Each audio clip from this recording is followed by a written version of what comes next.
Right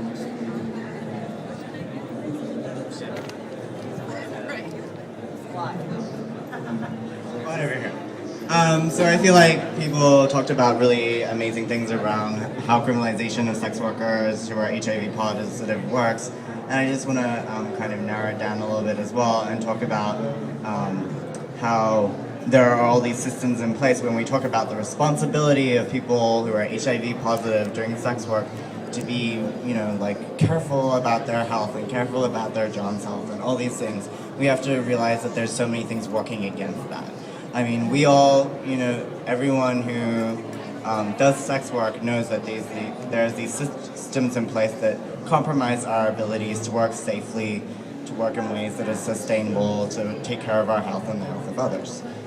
If you're HIV positive, that is upped by many, because if you do so much as tell a client you're HIV positive, that compromises you. And we get these messages like, know your status, share your status, all this. When you can be put in jail for sharing your status, that's a different thing. If someone can be put in jail for carrying condoms on them, and they're HIV positive, that's a different thing. If there's mandatory testing in porn for companies that are bigger and more legitimate, as it were, you can't do that porn. So, we actually have to think about the systems in place that are working against people being able to disclose their status, being able to wear condoms, on all those things.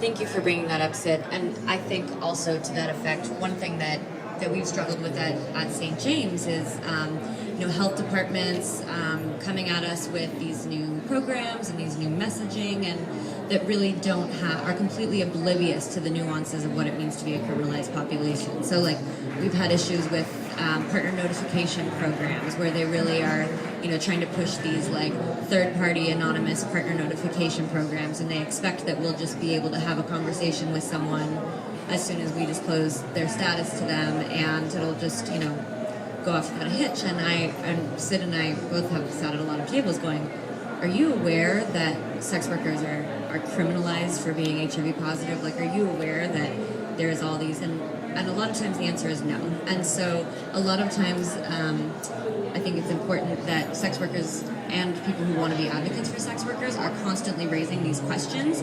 Will this work for sex workers? Is this realistic? Or was the nuances of criminalization even considered when making these programs? That's kind of it. Okay, any more?